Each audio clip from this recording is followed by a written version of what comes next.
Welcome to the Banker Lamp. Please enjoy the video. In this video, I will explain how to use Katapult on Walmart. Katapult provides a lease-to-own solution, allowing you to get the items you need today and pay for them over time. It's a straightforward process designed for flexibility, especially if you prefer not to use traditional credit.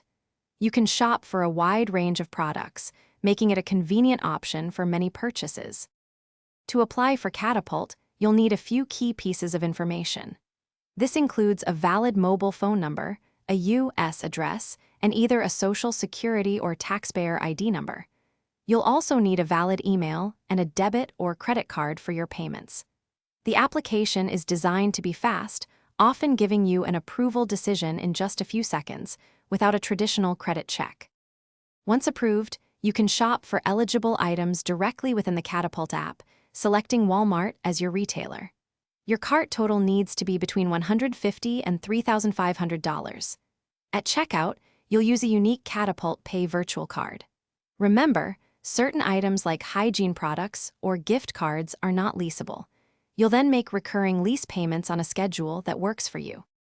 Katapult offers several benefits, including a 90-day early purchase option, which can save you money on your total lease cost. A great feature is that there are never any late fees. You also have the flexibility to return items if your circumstances change. Always double-check that all items in your cart are eligible for leasing to ensure a smooth checkout experience. It's a flexible way to get what you need. Thanks for watching. If this was helpful, leave a like and consider subscribing. See you next time.